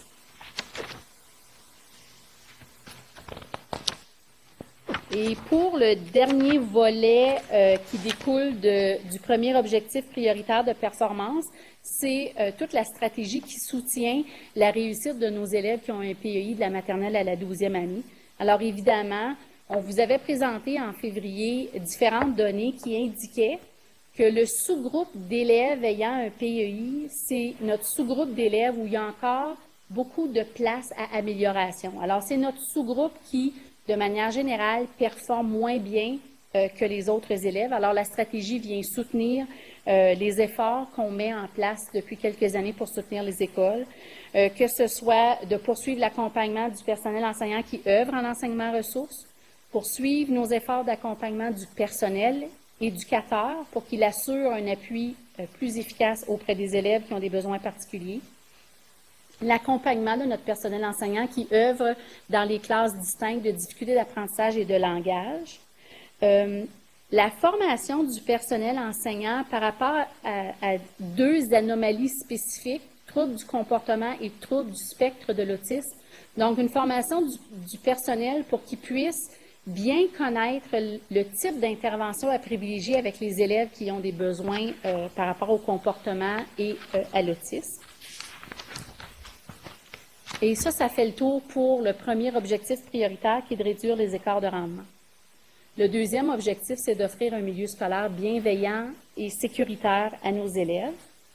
Donc, je vous rappelle qu'en lien avec cet objectif-là, nos indicateurs de performance que vous évaluez à chaque automne portent sur la politique 3.3, le traitement des parents et des élèves. C'est toute la question de bienveillance, donc ce qu'on parle du sentiment de sécurité, de la façon dont on intervient quand il y a de l'intimidation dans nos écoles et la façon dont les écoles soutiennent le respect des différences entre les élèves. Puis également, on a toute la question des habitudes de vie saine qu'on a rattachée à la section du profil de sortie d'élèves qui s'intitule « Un jeune adulte affirmé et épanoui ». Donc, la grande stratégie pour offrir un milieu de vie bienveillant et sécuritaire englobe des efforts tant au niveau de la santé physique et mentale des élèves qu'au niveau de toutes les mesures de sécurité à mettre en place et globalement le bien-être de chaque élève. Donc, on veut accroître le nombre d'élèves qui trouvent, dans le cadre du sondage d'opinion, que l'école soutient leur sentiment de sécurité, gère efficacement les situations d'intimidation, puis encourage le respect entre les élèves, peu importe leurs différences. Donc, en matière de stratégie, encore une fois, c'est une poursuite de choses qui sont mises en place depuis plusieurs années. Donc, l'appui aux écoles, dans l'élaboration, la mise en œuvre et le monitoring de stratégies qui sont liées à la santé mentale, la sensibilisation du personnel scolaire à l'importance d'une bonne santé mentale. Alors, il y a un certain travail de fond à faire à ce chapitre-là. La création d'une web émission qui porte sur l'anxiété scolaire. Puis cette web émission-là, c'est à l'intention des parents. On remarque un certain nombre d'élèves qui souffrent d'anxiété scolaire, puis ça entraîne des défis en matière de fréquentation scolaire et tout le reste. Puis on pense que probablement un travail à faire pour sensibiliser les parents, peut-être à reconnaître les signes d'anxiété chez leur enfant. On va poursuivre notre travail pour mettre en place ou maintenir des ententes de collaboration avec des agences externes dont le mandat principal est d'offrir des services en santé mentale. Poursuivre nos efforts pour la mise en œuvre de stratégies d'intervention communes sur le plan des mesures en sécurité, le support au personnel scolaire pour la mise en œuvre du nouveau programme cadre d'éducation physique et santé, puis notamment, là, il y a tout le curriculum d'éducation sexuelle, alors ça entre en jeu là. Monsieur Roy faisait référence tantôt à la mise en œuvre d'une nouvelle DA qui porte sur la prévention et le traitement des commotions cérébrales. Également, on va poursuivre nos efforts d'appui auprès du personnel scolaire pour qu'il développe des stratégies efficaces d'intervention pour prévenir l'intimidation puis gérer les situations d'intimidation dans les écoles. On veut également mettre en œuvre notre stratégie de communication de la vision catholique de la bienveillance. Puis cette stratégie-là s'adresse tant aux élèves, aux parents qu'au personnel. Et enfin, on maintient, de fait, on agrandit un peu le programme du soutien comportemental positif. L'an prochain, nous aurons 36 écoles qui mettront en œuvre le programme, plus notre programme La Relance également, qui adopte cette philosophie-là de gestion des comportements.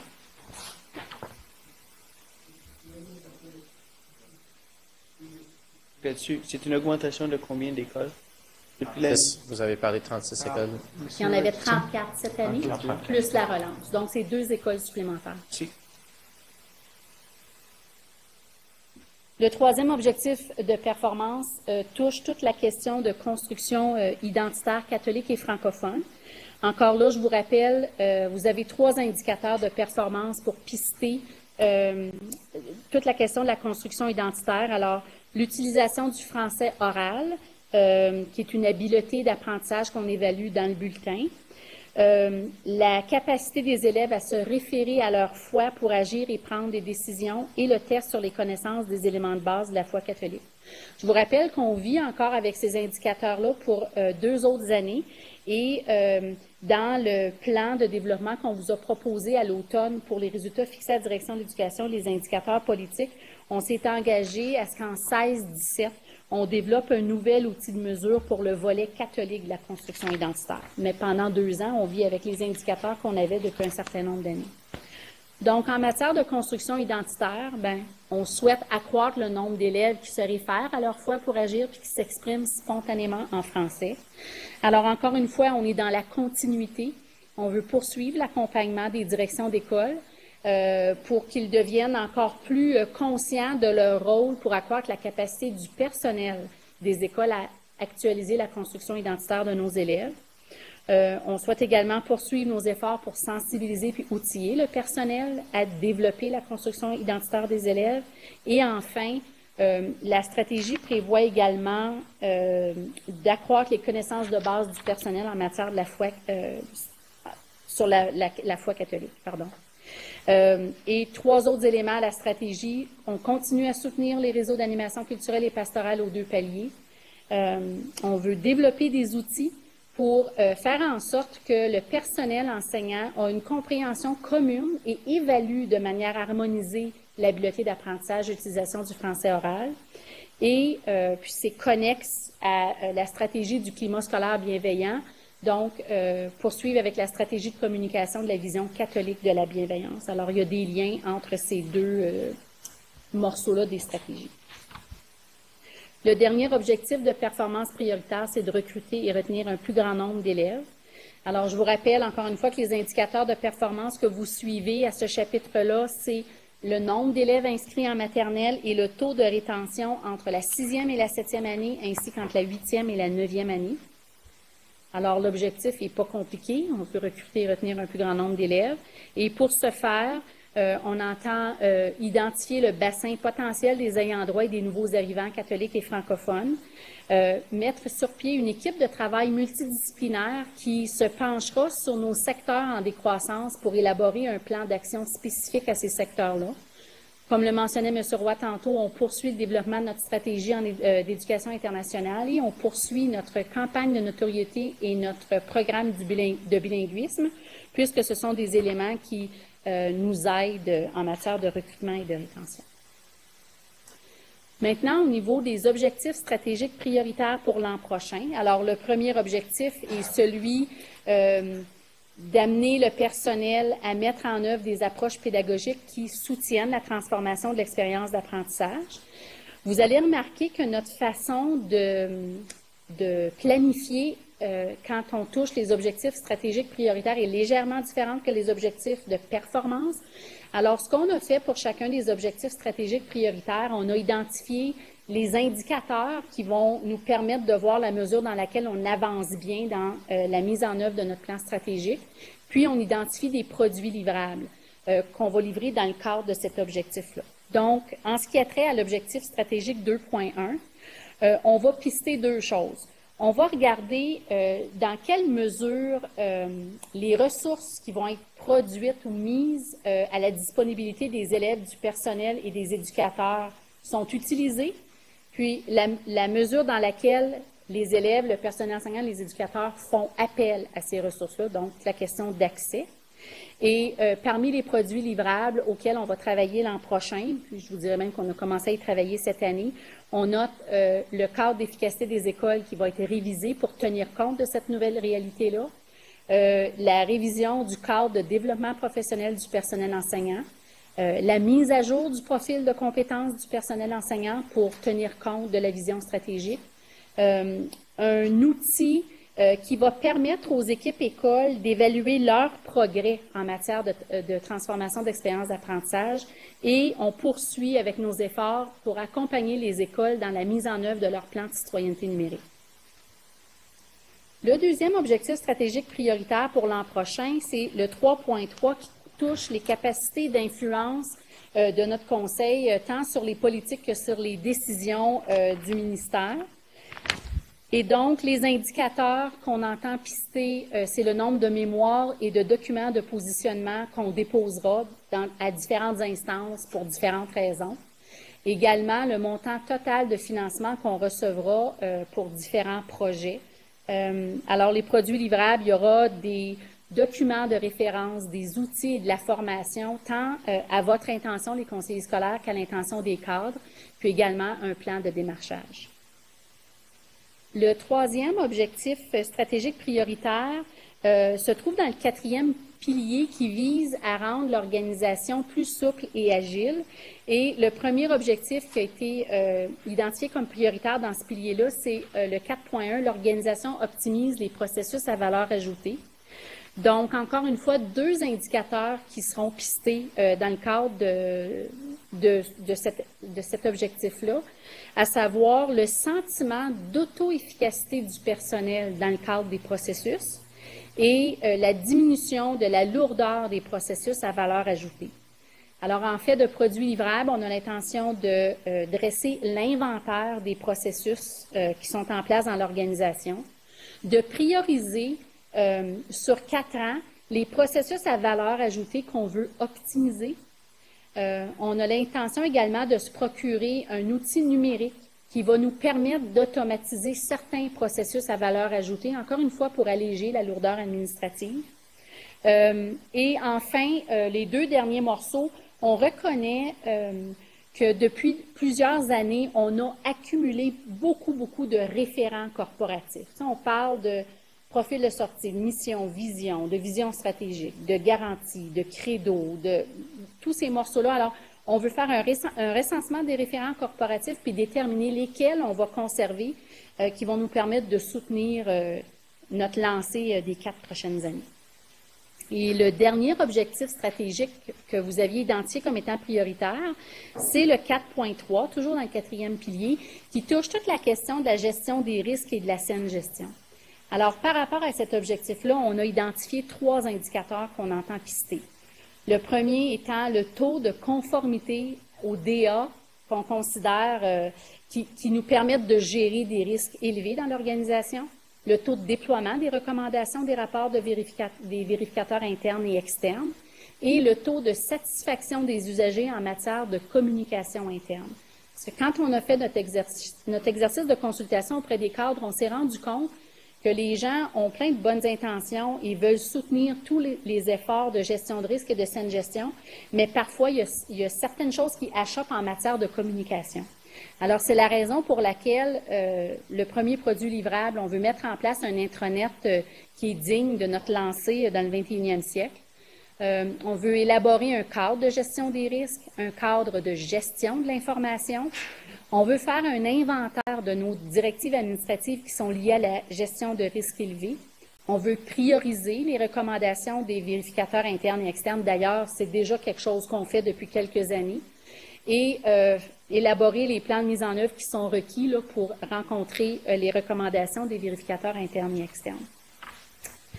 Et comme le disait M.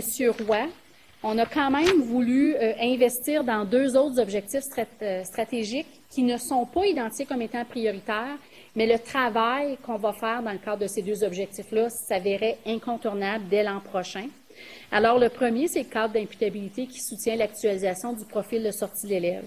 Alors, c'est important que le travail d'arrimage du cadre d'imputabilité avec le profil de sortie de l'élève révisé se poursuive sur les 4 prochaines années. Alors, il y aura du travail à faire.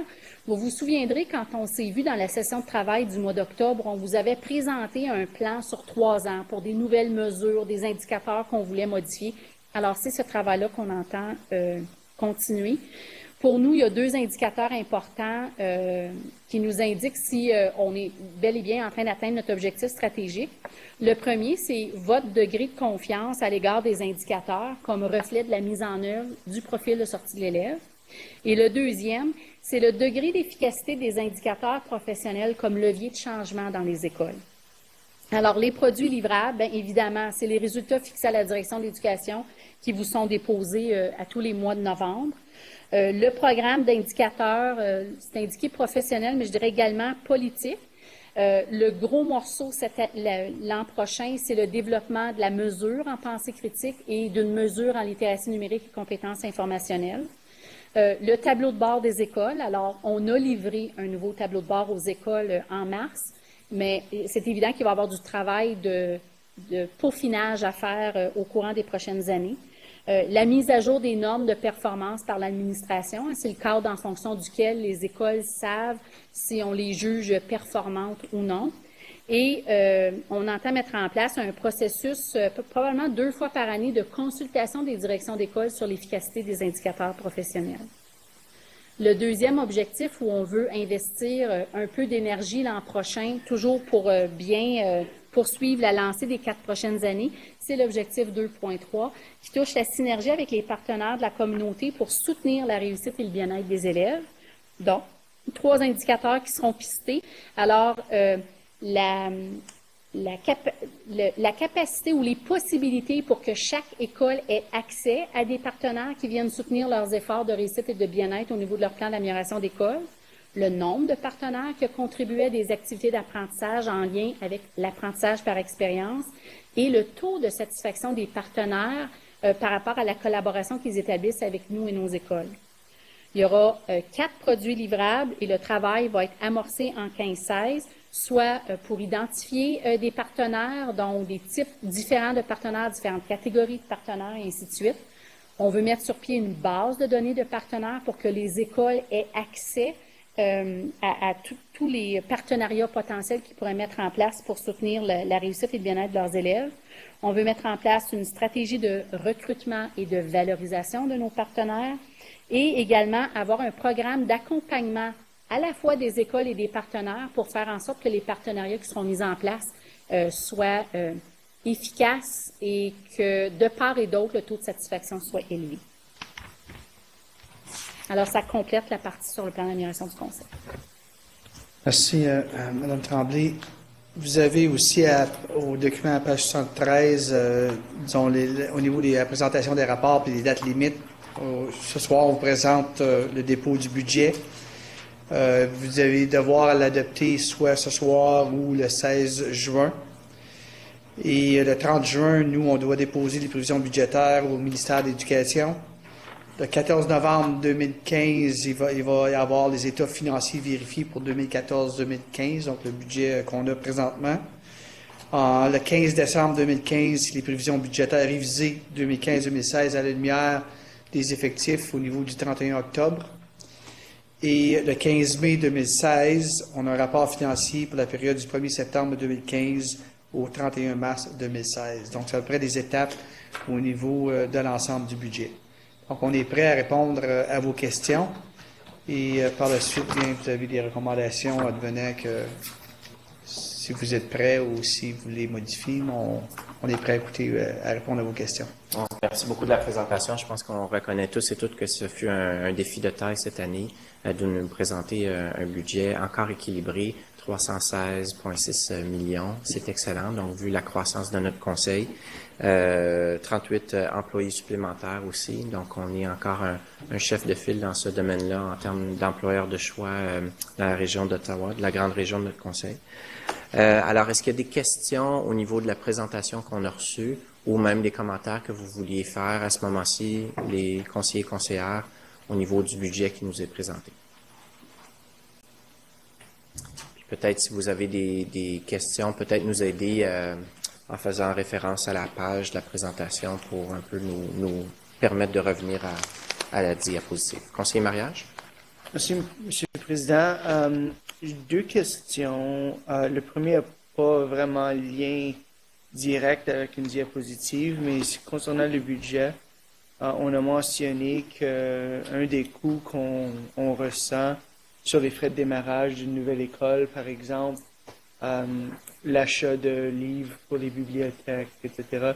Je sais que dans le futur proche, on va devoir peut-être réajuster la façon qu'on pense aux dépenses, étant donné la situation fiscale actuelle. La conseillère Harder a soulevé avec moi à quelques reprises maintenant l'idée de peut-être avoir des partenariats avec la bibliothèque municipale, parce qu'eux cherchent aussi à bâtir des bibliothèques dans les régions plus peut-être éloignées du centre-ville, puis que les instances d'une nouvelle école, surtout au niveau secondaire, seraient une bonne opportunité pour faire genre une bibliothèque communautaire et d'école en même temps. Est-ce que l'administration a songé ou exploré cette idée-là? De un, ça peut soulager, nous, un peu les coûts pour l'achat des livres et le maintien des catalogues à plus long terme. Est-ce que c'est quelque chose que le Conseil a songé, que ça pourrait nous épargner de l'argent à plus long terme? Je n'ai pas plus de détails que ça, mais je sais qu'elle l'a soulevé avec moi à quelques reprises. Pas songer au niveau des bibliothèques communautaires, mais à chaque fois qu'on ouvre une nouvelle école, on permet aussi à la communauté de participer avec nous. On l'a tenté de le faire à quelques reprises au niveau des installations sportives, qu'on n'a pas, ça n'a pas porté fruit au niveau de la ville d'Ottawa. Ça ne veut pas dire de le faire avec les autres villes à l'extérieur. Je pense qu'au niveau des coûts, on aurait à payer quand même l'ensemble de la collection puis les livres au niveau de l'éducation comme tel qu'on devrait payer. Au secondaire, il y a toujours des défis aussi, là, parce que ça devient une bibliothèque municipale, donc les va-et-vient au niveau de l'école, mais on n'a pas, à mon avis, là, je pense pas qu'on a eu rien au niveau aussi de la ville qui nous a approchés, ou des villes qui nous ont approchés lorsqu'on avait une nouvelle école.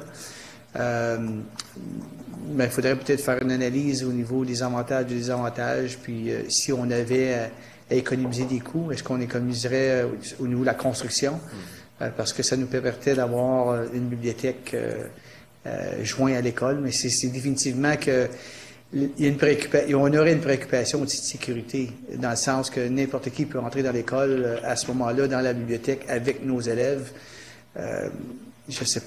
Du coup, il faudrait vraiment en faire l'analyse, sur l'évaluation des risques et des enjeux qu'il pourrait y avoir. Je ne peux pas avoir les détails qu'elle a proposés, mais je sais que, comme j'ai dit, ça fait au moins 2 ou 3 fois qu'elle me le mentionne. Ils sont même au point, je pense, de faire des projets pilotes dans certaines écoles, tout dans le cadre de la planification plus stratégique des municipalités, dans ce cadre-là. Serait peut-être quelque chose même d'explorer pour voir s'il y a des possibilités, sinon c'est non, là, mais de se garder une porte ouverte. S'il y a de l'argent sur la table qui pourrait nous aider, surtout dans ces ressources-là. Et si vous permettez, M. le Président, ma deuxième question rapport plus ou moins à la diapo 71 sur le PAC. La surintendante Tremblay a mentionné le tableau de bord qui sont disponibles aux écoles.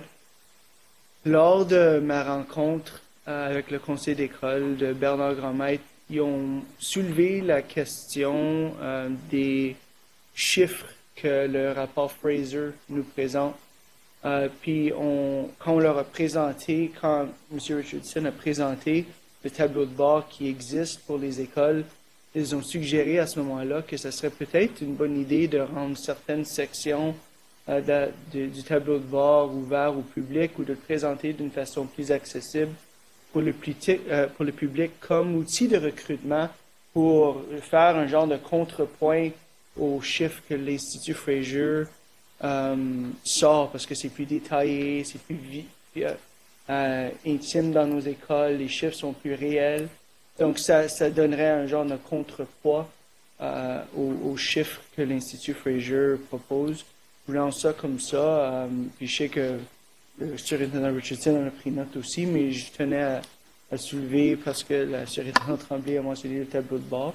Ce serait peut-être une bonne idée au niveau du recrutement aussi pour nous aider à aller chercher ce monde-là qui utilise le rapport Fraser. Surtout, c'est des gens qui viennent à l'extérieur d'Ottawa, n'ont pas d'autres outils souvent que ce rapport-là pour voir la performance des écoles. Donc, juste une suggestion. Je le retiens. On faisait à un moment donné un rapport d'école, puis si je me souviens bien, on ne présente pas de la même façon, mais laissez Mme Tremblay dans la réflexion qu'elle a eue aussi avec Mme Bercy-Larivière. À chaque année, chaque école produit son propre rapport annuel qui présente toute une série de données, dont les résultats à l'OQRE et certains résultats aussi en lien avec le sondage d'opinion des élèves et le sondage de satisfaction des parents. Donc ça, c'est accessible sur tous les sites web d'école. Peut-être que ce n'est pas suffisamment mis en évidence. Ça, définitivement, c'est quelque chose qu'on peut regarder. Mais les données, on les produit, mais ne sont peut-être pas faciles à trouver. Alors, on peut regarder ce qu'on peut faire à ce chapitre-là. Le commentaire qu'on a reçu des parents, c'est que la façon que c'était présenté sur le tableau de bord était très convivial, facile à comprendre, il y avait des couleurs, puis ça captait l'œil. C'était juste en termes de présentation des données. En tout cas. Merci de la suggestion, conseillère Tremblay.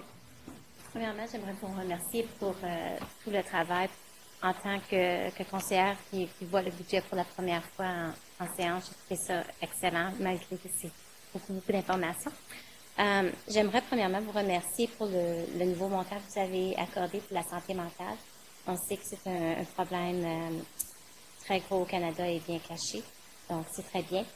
Je me demandais à la diapo 72, lorsque vous parlez d'identification de partenaires, une chose que nous, on remarque souvent, c'est que les partenaires qu'on a à Ottawa, au CECCE, ils ne vont pas jusqu'aux régions, mais nous sommes quand même, nos enfants font partie du conseil scolaire, mais ne peuvent pas avoir les mêmes services qu'à Ottawa.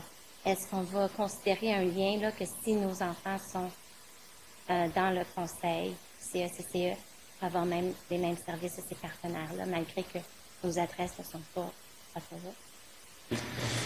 C'est certain que c'est toujours un défi au niveau en région, des plus petites communautés aussi, d'avoir tous les services qu'on a dans une grande ville comme Ottawa. On tente d'avoir certains partenariats avec les gens de la communauté. Puis le défi souvent aussi, c'est d'avoir des services en français en région, qui n'est pas toujours évident. C'est certain qu'on va avoir un plan, là, au niveau d'un plan stratégique, qu'on va prendre certainement en considération, comme on a fait aussi avec nos agents de liaison communautaire, comme on a fait aussi au niveau de notre publicité. On a un plan ou des stratégies qui sont différenciées, ne sont pas les mêmes qu'on fait dans la région d'Ottawa. Puis, tout ce qu'on fait toujours aussi, c'est on consulte les directions ou même la communauté aussi pour voir comment est-ce qu'elle peut nous aider ou quel genre de plan ou de programme qu'on pourrait avoir dans les régions. De là à vous dire qu'on va vous garantir que c'est exactement ce qu'il y a dans la région d'Ottawa ou les mêmes services, ce ne sera pas évident, mais on va certainement avoir quelque chose aussi pour les régions. Merci de la question. Conseillère Brillant, ensuite la conseillère Doré. Merci, Monsieur le Président.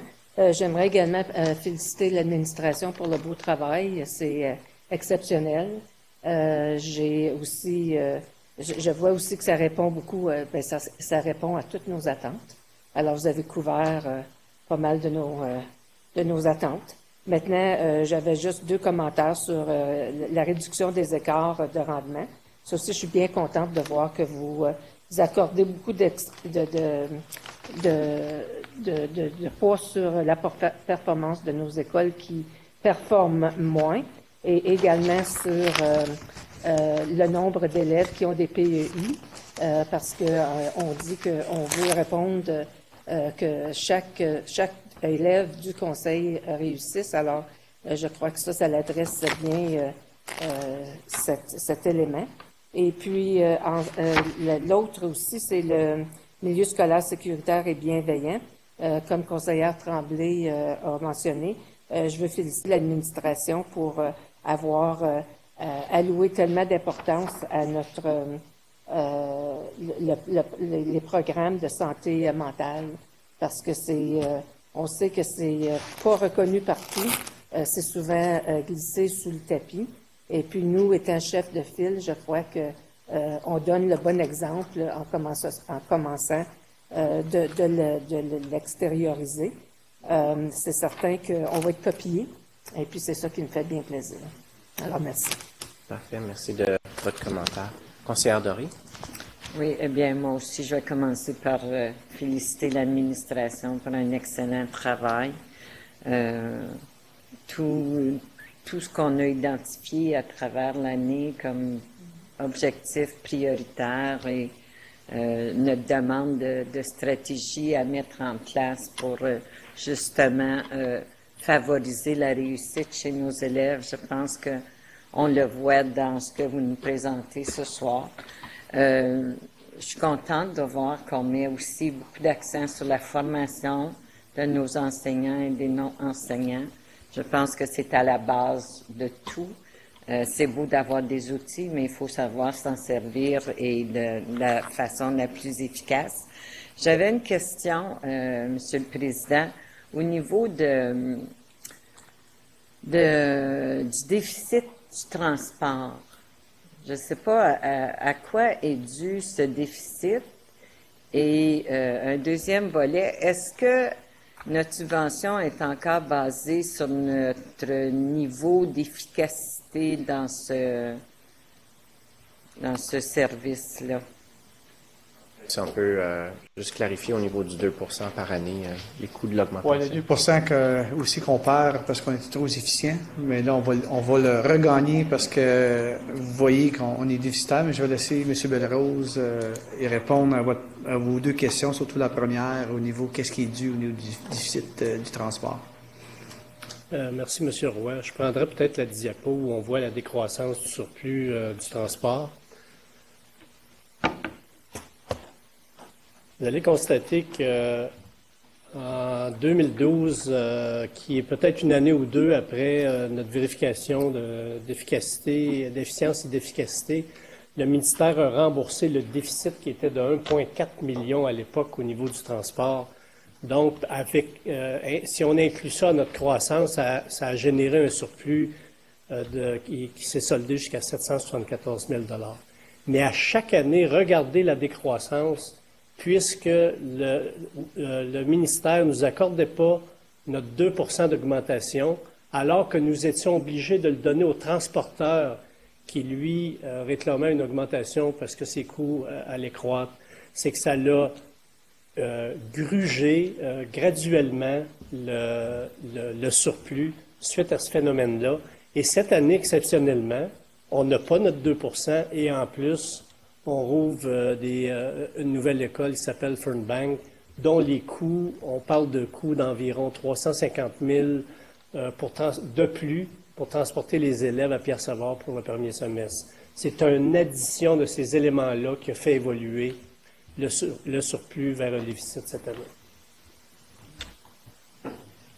Il y a une période aussi, lorsqu'on ouvre des nouvelles écoles, puis qu'on garde les élèves dans leur école, des fois, ça fait comme deux trajets. Nécessairement avec, on vous l'a mentionné aussi avec Orléans.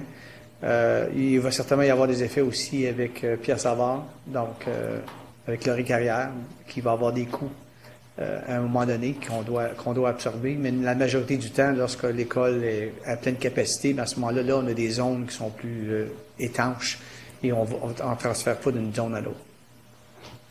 Conseiller Lemelin. Merci, M. le Président. C'est une note un petit peu drôle. Je tiens à remercier les personnes qui nous ont soumis des beaux documents à lire depuis les 2 dernières semaines. Je dois dire que j'ai fait mon quota déjà pour de lecture pour le mois de mai-juin, je pense. Mais je tiens à féliciter les 3 présentations faites aujourd'hui. J'ai trouvé ça vraiment intéressant. Je m'excuse, tantôt, j'ai été dérangé par un courriel, il fallait que je réponde vite. Mais j'ai tout lu les documents, j'ai trouvé ça vraiment intéressant. J'aime la façon que c'est présenté, comme on dit, puis c'est clair. Moi, là, c'est cette partie-là. Il y a beaucoup de choses en détail que je comprenais, puis j'ai eu la chance de parler avec notre responsable en... J'ai M. Bordelot dans ma tête, mais c'est pas ça que je veux. M. Bellerose. Alors, on a eu la chance de parler cette dernière fin de semaine, puis je viens juste de dire que je te remercie. Je te remercie, Sylvie puis Bernard, de nous présenter quelque chose de si clair. Mais moi, j'ai deux choses qui me clochent. Ça n'a rien à faire avec vous autres. J'ai travaillé dans le monde de l'enseignement, puis dans la direction, puis à Pembroke, ça fait 3-4 années de suite que des élèves performants se suicident. C'est pas des élèves avec la EED ou quoi que ce soit. Je sais qu'on parle des écoles bienveillantes. Je me trouvais bienveillant parce que je connaissais bien ces élèves-là. On les a suivis de près, mais je pense que c'est quelque chose qu'on devrait plus regarder sur ce qu'on peut faire. C'est des élèves qu'on n'a aucune idée que ça va arriver, mais c'est arrivé. Alors, je me pose la question toujours, puis je me pose la question après chaque suicide qu'on a eu à Pembroke, qu'est-ce qu'on peut faire? Puis moi, j'ai toujours attardé mon attention avec les filles. Les filles se coupaient les poignets, quoi que ce soit, puis ils nous donnaient des signes de « je vais me tuer, je vais me tuer ». J'aime pas ça utiliser ce langage-là, mais les gars que j'ai connus très bien sur notre journalière, ces autres, il y a 3 gars qui ont commis suicide, je ne comprends pas.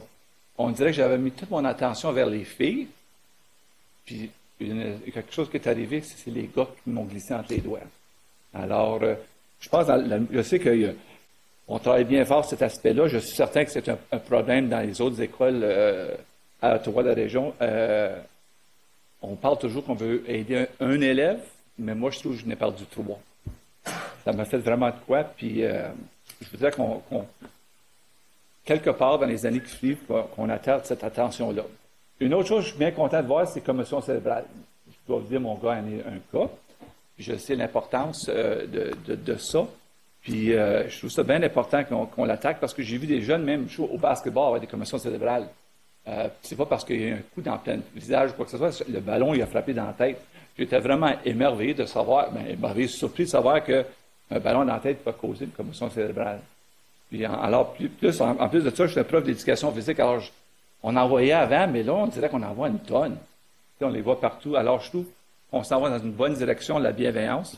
On a quand même du tweaking à faire dans certains domaines. Puis, je félicite le conseil. C'est mon premier budget face à face, première présentation que vous avez faite. J'ai trouvé ça excellent, intéressant, venant de l'autre côté du monde de l'enseignement. J'ai trouvé ça vraiment beau. Puis, félicitations, pas juste à vous, mais à vos équipes. C'est le travail d'équipe que vous avez fait. Alors, c'est beau, puis je vous félicite. Je sais que c'est pas tout seul qu'on fait ça, mais moi, quand je sors d'ici, je vante ce que j'entends. Alors, on passe un autre envol. Merci. Merci vos commentaires. Oui, conseiller Thibodeau. Moi, j'ai un commentaire que je trouve extrêmement intéressant. C'est qu'il y a des phrases ici. Je prends ici avec la synergie avec les partenaires de la communauté vient soutenir la réussite et le bien-être de l'élève. Ce que je trouve intéressant, c'est que je lis cette phrase, et combien de fois que des phrases, ce sont des phrases, mais je me rappelle très bien d'avoir reçu une formation en enfance en difficulté où on nous a expliqué les partenaires. Ça veut dire que j'avais cette phrase, et là, j'ai vu vraiment qu'est-ce qui est fait, le pratico-pratique. Ça, je trouve que c'est extrêmement intéressant pour nous autres, comme conseillers scolaires, parce que si on doit défendre des choses, c'est pas juste des phrases. Comme je me sens ce soir encore plus outillé avec la vulgarisation. Et c'est toujours toujours peur à cette réunion ici parce que je me suis un paquet d'informations, puis qu'est-ce que je vais faire? Mais je me sens outillé. Et puis, en plus, durant l'année, vous arrivez aussi à nous donner des formations, que ce soit le rendement, une fois Mme Tremblay avait donné, là, au niveau, qu'est-ce qu'on fait pour les élèves qui sont pas en difficulté, mais performants, etc. Alors, je trouve ça extrêmement intéressant, puis il faudrait garder cette chose-là, parce que ça nous outille. Alors, félicitations encore au conseil qui a travaillé là-dessus. Merci du commentaire. Conseiller Boudria, maintenant. Merci, M. le Président. Moi aussi, c'est plus un commentaire qu'une question. Ce que j'apprécie, puis ça c'est année après année, mais particulièrement dans une année où on est appelé à regarder de plus près les dépenses, puis serrer la ceinture dans certains endroits, j'apprécie qu'on garde quand même le focus sur nos objectifs stratégiques. et puis nos objectifs stratégiques prioritaires. Qu'on prenne le temps, par exemple, de faire l'analyse de risque ou de faire de la gestion de nos processus. Oui, il faut du temps puis d'investissement, mais ça va nous rapporter à plus long terme pour nous rendre une organisation plus efficace. Ça, c'est un message qui revient partout, surtout du côté de l'administration, mais ça s'applique vraiment aussi à la salle de classe, puis à la rencontre d'autres objectifs en santé et sécurité et tout ça. Donc bravo à l'équipe pour non seulement avoir mis tout ça dans un langage qu'on peut tous comprendre, même si on n'est pas dans nos jobs réguliers durant le jour des experts en finance, mais aussi de garder le focus de qu'est-ce qui nous rend différents, qu'est-ce qui est la valeur ajoutée du conseil, puis ultimement le service qu'on donne à nos élèves, à nos familles. Merci. Merci. Peut-être que vous ne le réalisez pas, mais ça part de notre mode de gouvernance, des résultats que vous fixez à la direction de l'éducation. Puis, par la suite, quand on fait l'analyse des écarts ou des défis qu'on a au niveau des résultats, et à ce moment-là, vous acquiescez, vous adoptez des objectifs qui sont prioritaires. Et ça permet à maintenir la performance de l'organisation et un peu aussi actualiser la vision du conseil, mais aussi l'exercice qu'on vient de faire avec la planification stratégique, notre vision stratégique et notre plan stratégique qu'on vous a proposé et que vous nous avez fait confiance, puis vous nous dites oui, c'est là qu'on s'en va et vous adoptez, nous donnez ces commandes-là, bien c'est beaucoup plus facile pour nous aussi de vous livrer la marchandise qui est bien en lien avec les résultats fixés, avec les objectifs qui sont en lien avec les priorités stratégiques. Donc, une grande partie, c'est le leadership que vous nous donnez à l'administration qui fait en sorte, je pense qu'on est un conseil performant. J'ai peut-être aussi j'ai dû faire j'en ai parlé avec Denis, une petite vidéo suite à l'étude de Leetwood qui disait il y a 9 caractéristiques au niveau des conseils scolaires qui sont performants. Puis nous autres, moi j'en ai identifié 2 parce qu'on devait identifier d'un projet que je travaille avec le ministère de l'Éducation. Puis quelles sont les 2 priorités, d'après moi, qui ont fait le plus d'influence au niveau de notre conseil où nous sommes rendus. Le premier, une des caractéristiques, c'est d'avoir un mode de gouvernance axé sur des politiques ou sur des résultats. Et le deuxième, c'est aussi axé sur des données, donc toutes notre prise de décision. Donc, on a une petite vidéo que j'ai dû produire parce que ça fait partie d'une formation, puis aussi qu'on donne avec d'autres conseils scolaires. Donc, c'est sur YouTube de présentement. Je sais que Denis voulait le voir, fait que je vais vous faire parvenir. Puis, ce que je fais un petit peu, c'est de présenter notre mode de gouvernance, puis aussi l'influence que vous avez eue au niveau des résultats que nous avons comme conseil scolaire, qui est un conseil scolaire qui performe à haut niveau, mais aussi qui est axé vers l'avenir, toujours axé vers dans une vision qui est stratégique. Donc, ça vous revient à vous aussi. Parfait. On travaille bien ensemble. Merci de la réflexion. Je pense qu'on est tous et toutes d'accord qu'on a un budget devant nous qui est axé vers l'avenir. Puis on apprécie beaucoup l'effort qui a été fait par M. Belrose, Mme Brisson et toute l'équipe des finances qui est en arrière ici. Donc peut-être si vous voulez joindre à moi pour les applaudir, tout l'effort qui a été fait.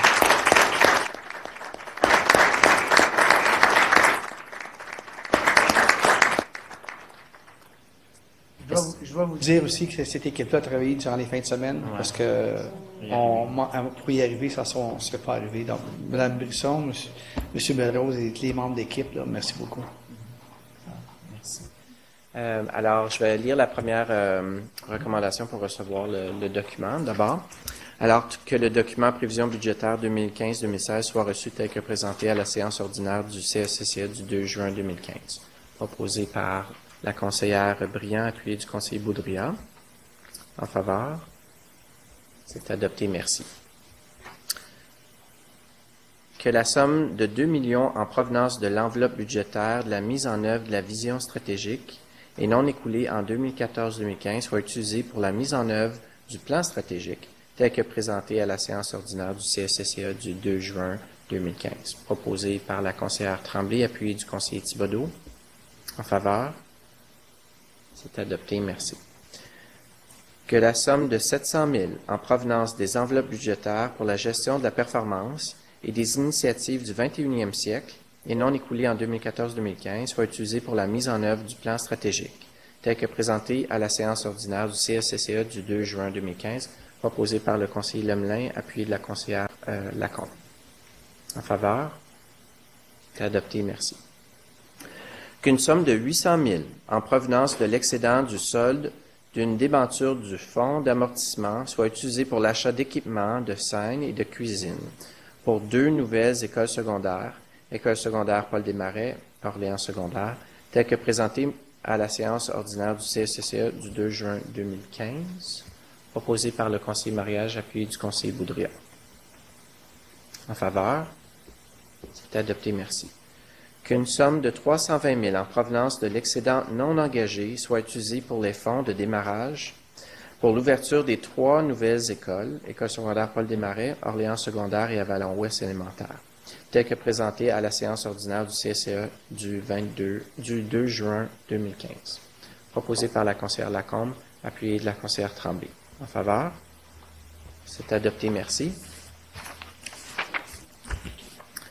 Que le CECCA approuve les prévisions budgétaires 2015-2016 d'une somme de 316 635 609 $, telles que présentées à la séance ordinaire du CECCA du 2 juin 2015, proposée par la conseillère Doré et appuyée de la conseillère Briand.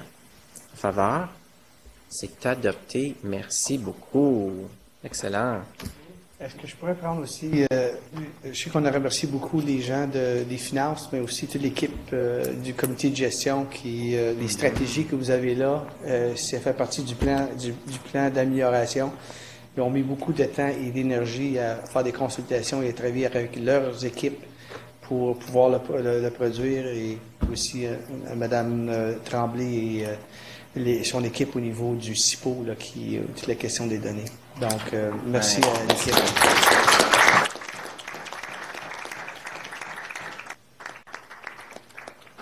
Merci, excellent.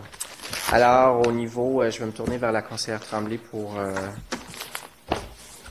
finalement, il y a une recommandation pour recevoir votre rapport. Alors que soit reçu le rapport du comité plénier siégeant à huis clos du 2 juin 2015, tel que présenté à la séance du CECCA du 2 juin. Proposé par la conseillère Burns, appuyé de la conseillère Doré. En faveur? C'est adopté, merci. Alors, est-ce qu'il y a des commentaires au niveau de l'auto-évaluation ce soir? En quoi les décisions prises ce soir auront-elles un impact en salle de classe? On a eu plusieurs exemples. Est-ce qu'il y a des réflexions en particulier? Au niveau budgétaire, je pense qu'on a fait des bons pas, malgré une situation budgétaire en province qui est délicate. Alors, je pense qu'on est sur la bonne voie pour notre conseil. Donc, merci beaucoup de votre participation à la discussion ce soir. Et pour lever la séance à 20h55, un proposeur, s'il vous plaît, conseillère Briand va proposer, appuyé du conseiller Mariage, que la séance ordinaire du CSCCA du 2 juin 2015 soit levée à 20h55. En faveur? C'est adopté. Merci. Merci et bonne soirée.